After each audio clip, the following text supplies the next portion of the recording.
सिकंदर जानता था कि जिस धरती पर उसने कदम रखा है वहां के राजाओं के साथ युद्ध लड़ना जटिल कार्य है। इस विषय में उसे भाड़े के सैनिकों से जो जानकारी प्राप्त हुई थी उसके अनुसार उसके सामने दो चुनौतियां आने वाली थी।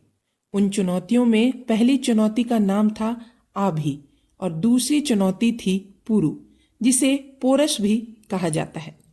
सिकंदर को यह भी ज्ञात हो चुका था कि पारसियों के आक्रमणों से भारत के छोटे छोटे बिखरे राजाओं ने अपनी शक्ति को काफी बढ़ा लिया था। युद्ध नीति के अनुसार आक्रमण से पूर्व शत्रु के बराबर का ज्ञान प्राप्त कर लेना अनिवार्य होता है। सिकंदर इस नीति से भलीभांति परिचित था। वह जानता था कि यदि इन राजाओं ने मिलकर एक संयुक्त मोर्चा बना लिया और उसका डट कर मुकाबला किया तो आगे बढ़ना तो दूर, उसे अपने प्राण भी बचाने में कठिनाई हो जाएंगे। इसी आशंका के कारण उसने अपने दो गुप्तचर आम्भी और पोरस के राज्य में भेज दिए। इन गुप्तचरों को यह काम सौंपा गया था कि यदि वे दोनों राजा संयुक्त रूप से युद्ध भूमि में उतरने का निर्णय करते हैं तो उस वक्त तुरंत सूचना उस तक पहुंचा दी जाए। सिकंदर के आदेश पर गुप्तचर केकय और तक्षशिला की ओर बढ़ गए। इसके पश्चात सिकंदर ने इस विषय में मंत्रणा करने का निर्णय किया और अपने सेनापति सेल्यूकस, फिलिप और मेगिस्थनीज को परामर्श के लिए बुलवाया। सभी के उपस्थित हो जाने पर सिकंदर ने उनसे कहा, हम आज तक अपने विजय अभियान को सफलतापूर्वक जारी रखते हुए आए हैं, किंतु इस समय हम ऐसे देश की भूमि पर उपस्थित हैं जो पवित्र है तथा जहाँ के राजा और प्रजा धर्म के प्रति निष्ठावान होते हैं। गुरु अरस्तु इस देश की प्रायः प्रशंसा करते हुए कहते थे कि इस देश में ऐसी मनीषी जन्म लेते हैं जिन्होंने जीवन और जगत के परम सत्य को अनुभव किया। यहाँ के राजा वैसे तो धार्मिक और शांति प्रिय होते हैं, किंतु युद्ध में जब वे सन्नद्ध होते हैं तो उनकी वीरता का शौर्य का सामना सरल नहीं होता। मुझे भी यही जानकारी है और आप सबको भी होगी कि सारे गुण और विशेषताओं के बावजूद यहाँ के राजाओं में जो सबसे बड़ा अवगुण है वह है पारस्परिक विद्वेष। यदि ऐसा सत्य है तो मेरे विचार से हमें इसका लाभ उठाना चाहिए। यह रणनीति रखना कितना लाभप्रद रहेगा, इस विषय में कृपया आप लोग परामर्श दें। सिकंदर के कहने पर सभी के मुख मुद्रा गंभीर हो गए।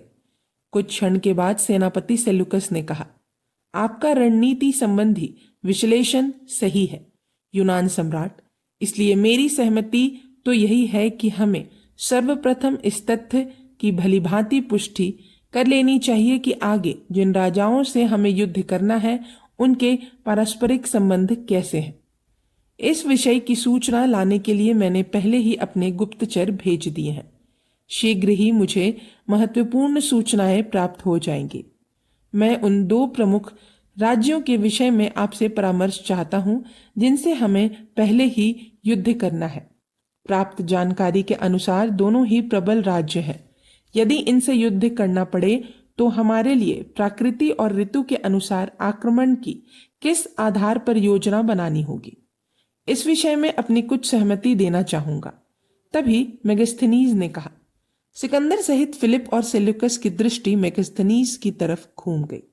मेगिस्थनीज ने गंभीरता पूर्वक कहा, यूनान सम्राट, यह अच्छा ही है कि हम भारत में ऐसे समय पहुंचे हैं जब यहाँ वर्षा ऋतु का आगमन हो चुका है।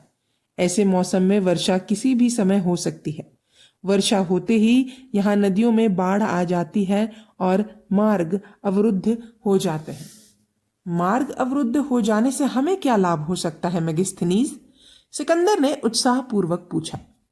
इस बात को जरा स्पष्ट करने की कृपा करें, सेल्यूकस ने भी प्रश्न किया।